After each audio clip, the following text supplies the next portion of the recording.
Good afternoon. Depreciation में आगे further continue कर रहे हैं। एडिशनल डेप्रिसिएशन के बारे में बता रही हूँ मैं। लास्ट चैप्टर में भी मैंने आपको बताया था 20% जो नई machinery during the year purchase की गई होगी उसके ऊपर additional in addition to the 15% depreciation का रेट 20% डेप्रिसिएशन उसके ऊपर चार्ज की जाएगी। अब ये कब चार्ज की जाएगी उसकी कुछ कंडीशन है। वो वाली जो डेप्रिसिएशन है यूज इन द बिजनेस ही होनी चाहिए फॉर मैन्युफैक्चरिंग और प्रोडक्शन। अगर याद होगा आपको तो हमने एक क्वेश्चन किया था जिसमें रिटेल ट्रेडर था इलस्ट्रेशन में, तो वो प्लांट एंड मशीनरी उसने नई खरीदी थी, उसके ऊपर हमने एडिशनल डेप्रिसिएशन नहीं चार्ज की थी क्योंकि वो रिटेलर है और कोई उस प्लांट एंड मशीनरी को वो मैन्युफैक्चरिंग या प्रोडक्शन में यूज नहीं करेगा।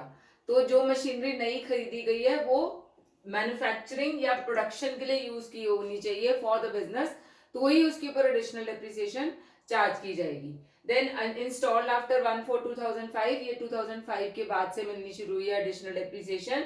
Then only plant and machinery पे मिलती है। बहुत सारे ऑफिस अप्लायंसेस भी हैं जिसके ऊपर same rate of depreciation 15% charge होती है, या रोड ट्रांसपोर्ट व्हीकल्स जैसे कार वगैरह है उसके ऊपर भी आपकी 15% डेप्रिसिएशन चार्ज होती है, लेकिन उसके ऊपर आपको एडिशनल डेप्रिसिएशन नहीं चार्ज होगी।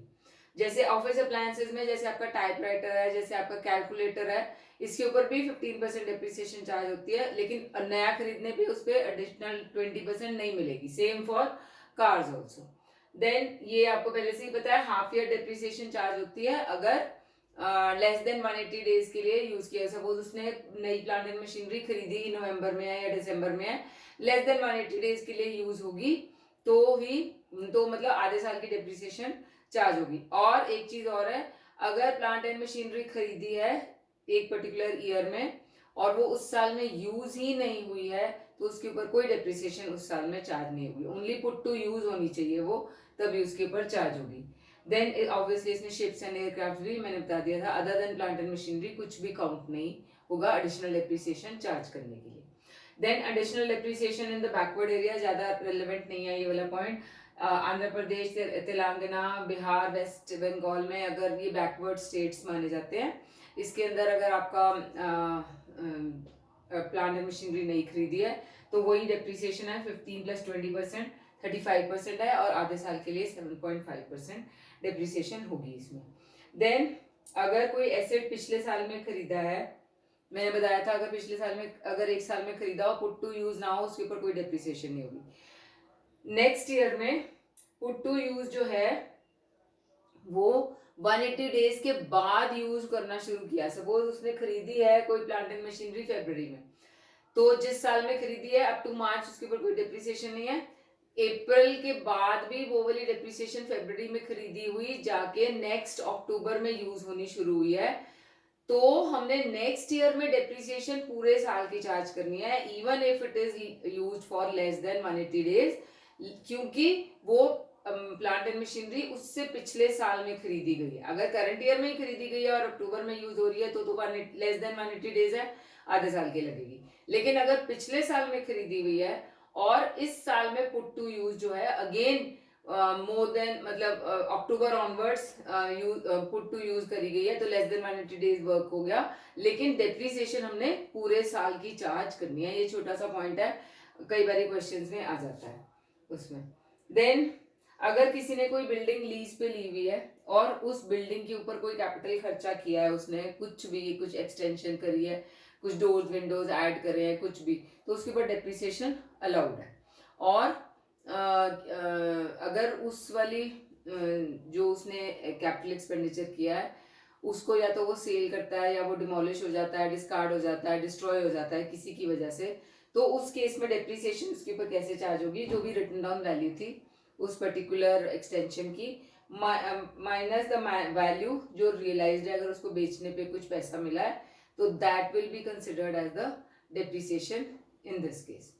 देन अनएब्जॉर्ब डेप्रिसिएशन के बारे में मैंने बताना है कि आपकी जो बिजनेस इनकम है उसमें से सबसे पहले करंट ईयर की डेप्रिसिएशन के ऊपर करंट ईयर के बिजनेस इनकम में से सेट ऑफ हो सकती है। वो बिजनेस इनकम जितनी भी है करंट ईयर की डेप्रिसिएशन पहले माइनस करेंगे, फिर उसके बाद अगर बच गई है मतलब पूरा एब्जॉर्ब नहीं हो पा रहा है, प्रॉफिट सफिशिएंट नहीं है, तो उसको बाकी किसी और हेड से सेट ऑफ करेंगे अगर उसके पास और कोई अदर सोर्सेज ऑफ इनकम है।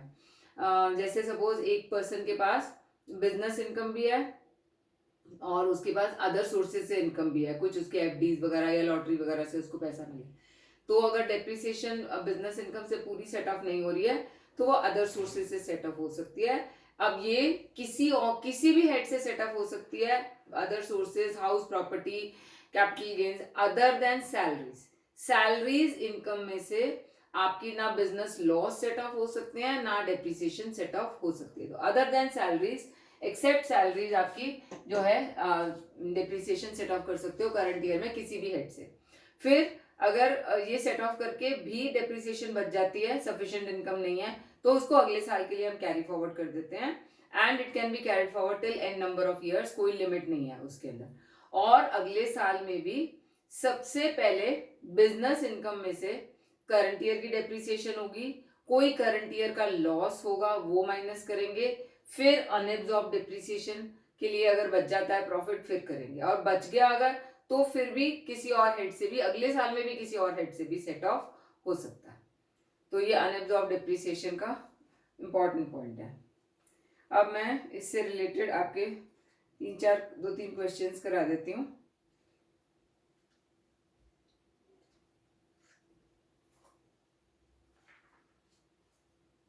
पेज नंबर 2.139 पे क्वेश्चन नंबर 5 करा रही हूं मैं। Following particulars are furnished for the purpose of calculating depreciation for the previous year ending 31st March 2020. तो हमारे को निकालना क्या है, calculate the amount of depreciation for the assessment year 2021 and written down value 1 April 2020 के लिए। Okay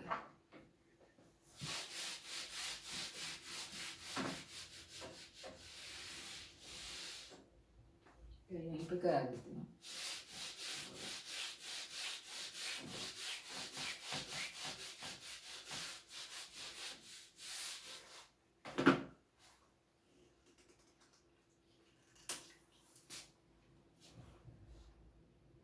सबसे पहला हमारा है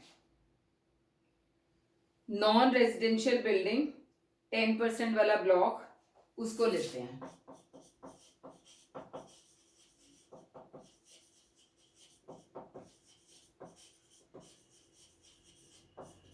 %10 block,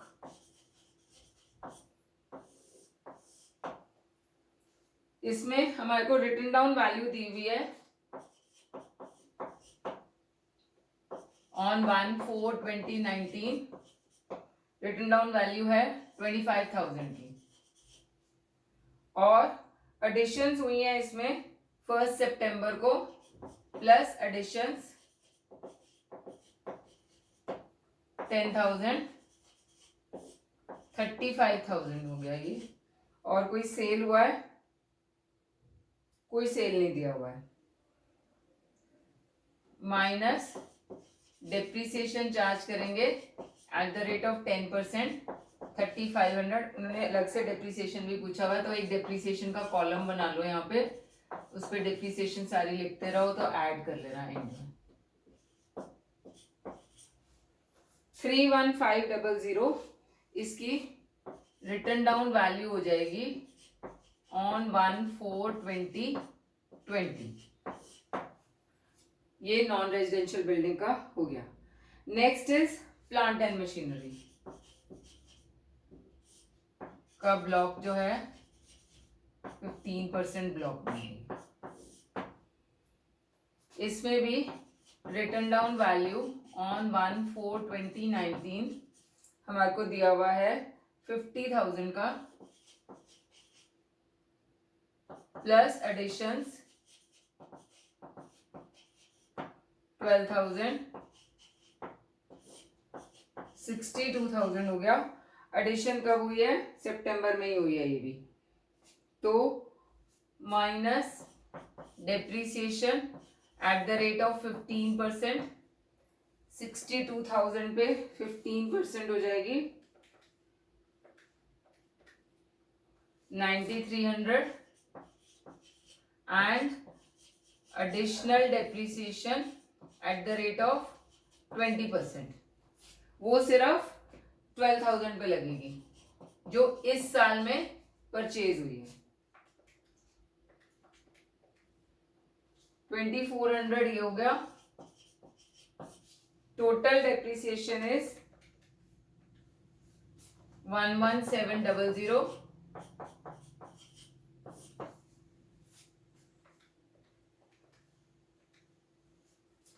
$50,300 is the written down value on 1st April 2020. उसके बाद आपका और कौन सा है, प्लांट एंड मशीनरी हो गया, नॉन रेजिडेंशियल बिल्डिंग हो गया, फर्नीचर है.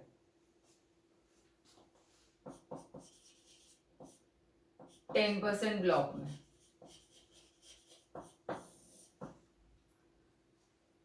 Written down value on 1/4/2019 is 12,000 plus additions 2,000. अब ये जो एडिशंस हुई हैं ये 15 जनवरी को हुई हैं, तो इसके ऊपर आधे साल की डेप्रिसिएशन लगेगी. Minus depreciation at the rate of 10% on 12,000 पूरा 1200 हो गया, and at the rate of 5% मतलब आधे साल की 100 रुपीज हो जाएगी. 1300 डेप्रिसिएशन हो गया.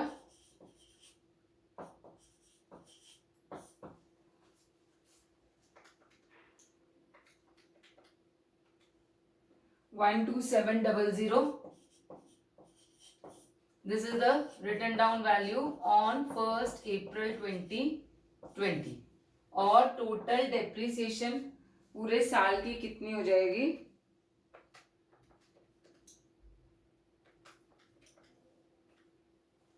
16500. टोटल डेप्रिसिएशन ये प्रॉफिट एंड लॉस अकाउंट में चार्ज करेंगे हम. ओके, नेक्स्ट वाला क्वेश्चन बिल्कुल सेम है.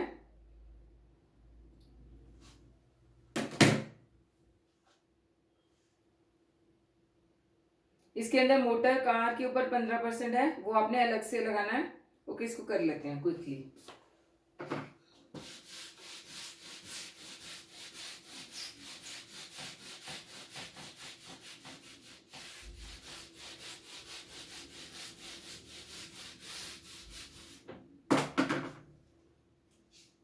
सबसे पहले मोटर कार है. सिर्फ इस क्वेश्चन में डेप्रिसिएशन पूछी हुई है, रिटन डाउन वैल्यू नहीं पूछी हुई है. Motor car and jeep 15% rate of depreciation है इसके ऊपर. तो हमारे को सिर्फ डेप्रिसिएशन ही निकालनी है ना. तो रिटन डाउन वैल्यू 1,60,000 है. इसके ऊपर डेप्रिसिएशन 15,000 कितनी हो गई? 24,000 डेप्रिसिएशन हो जाएगी. नंबर 2 प्लांट एंड मशीनरी है. ये भी 15% ब्लॉक में है. इसके अंदर अलग अलग मशीनरीज हैं. मशीनरी फॉर शॉप 5,20,000 है. फिर machinery for machine shop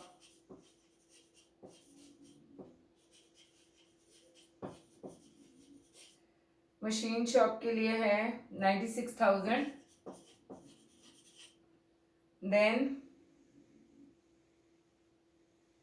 air conditioner 74,000.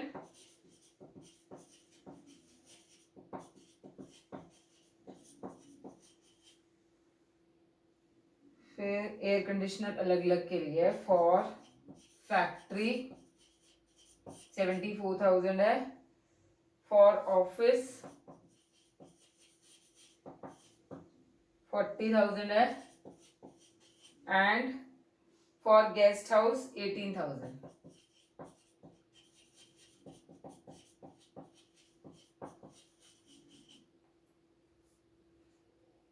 ये हो गया. इसके अलावा हमारे को टाइपराइटर एंड ऑफिस अप्लायंसेस भी दिए हुए हैं, वो भी इसी में इंक्लूड कर लेते हैं.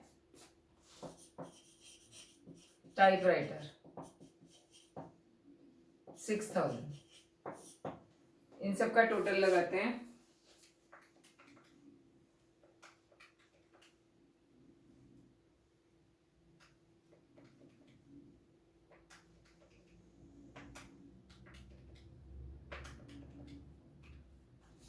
$7,54,000 है। अब हमारे को नीचे लिखा हुआ है all these items were installed on 7 जून। अच्छा, ये सारी जो प्लांट एंड मशीनरी की आइटम्स हैं एंड इंक्लूडिंग फर्नीचर फिक्सचर, और ये भी रिटन डाउन वैल्यू नहीं है, ये भी कॉस्ट है। इसका मतलब ये सारी खरीदी ही हुई हैं ऑन 7 जून 2019। ठीक है, तो हमने डिप्रिसिएशन इसके ऊपर 15% लगेगी, which comes to 113100. Additional depreciation at the rate of 20% पूरे साल की लगेगी क्योंकि जून में ही है। 6,000 को छोड़ के जो टाइपराइटर है, ऑफिस अप्लायंसेस में मैंने बताया था नहीं लगती है एडिशनल डिप्रिसिएशन, इसको छोड़ के बाकी सब पे एडिशनल डिप्रिसिएशन लगेगी। तो 7,54,000 में से 6,000 माइनस कर दो, 7,48,000 जो है इस पे लगेगी। और किस पे लगेगी? एक 5,20,000, एक 96। ओके, ठीक है। जो एयर कंडीशनर है ऑफिस और गेस्ट हाउस के लिए, वो भी उसके ऊपर भी नहीं लगेगी, तो आप माइनस कर दोगे उस पे 58,000 और, तो 6,90,000 के ऊपर आपकी एडिशनल डेप्रिसिएशन लगेगी। फिर से बता रही हूँ, जो एडिशनल डेप्रिसिएशन है मैंने बताया था वो सिर्फ मैन्युफैक्चरिंग पर्पस के लिए यूज होना चाहिए, तो ही उसके ऊपर एडिशनल डेप्रिसिएशन लगेगी on plant and machinery. Office appliances के लिए नहीं लगती है। तो यहाँ पर जो ऑफिस में एयर कंडीशन लगा है, जो गेस्ट हाउस में एयर कंडीशन लगा है, और जो टाइपराइटर है, ये सारे ऑफिस अप्लायंसेस गिने जाएंगे। इनको माइनस करके 7,54,000 में से बाकी पे जो 6,90,000 आ रहा है उसके ऊपर 20% डेप्रिसिएशन लगेगी पूरे साल की, 1,38,000। फिर लास्ट में है हमारा फर्नीचर एंड फिटिंग्स, उसके ऊपर नंबर 3 फर्नीचर 24,000 है एट द रेट ऑफ 10%, 2,400 ये हमारी टोटल डेप्रिसिएशन आ जाएगी।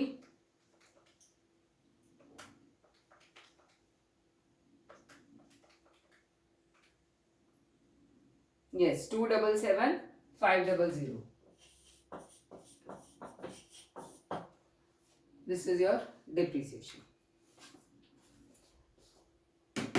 ओके, एक क्वेश्चन और करा रही हूँ।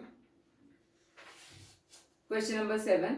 Following particulars of plants and assets 15% block are furnished by a limited company relating to the accounting year on 31st March 2020. Written down value दिया हुआ है। Additions में न्यू मशीनरी भी है, सेकेंड हैंड मशीनरी भी है, दोनों जून के मंथ में आई हुई है। An item costing 10,000 which was in full use till 1st October was sold during the on this date for 15,000 and written down value of this asset was 6,100. तो हमने depreciation निकालनी है and written down value to be carried forward निकालनी है। अब इसके अंदर हमने कैसे करना है,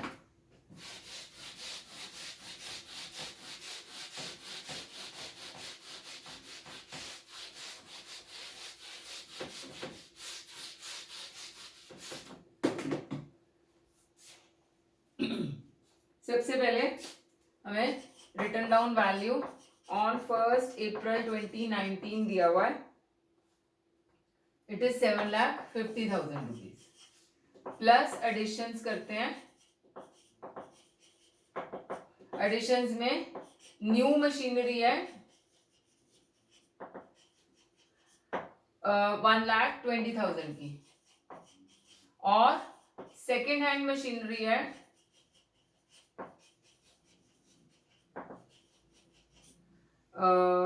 30,000 की। टोटल हमारा आ गया 9 लाख। अब सेल कितने की हुई है, माइनस अमाउंट रियलाइज्ड 15,000 का 8,85,000 हमारी वैल्यू रहेगी। अब हमने इसके ऊपर डेप्रिसिएशन चार्ज करना है, minus depreciation at the rate of 15%। 15% depreciation 8,85,000 पे लगेगा। पहले उसको निकाल लेते हैं।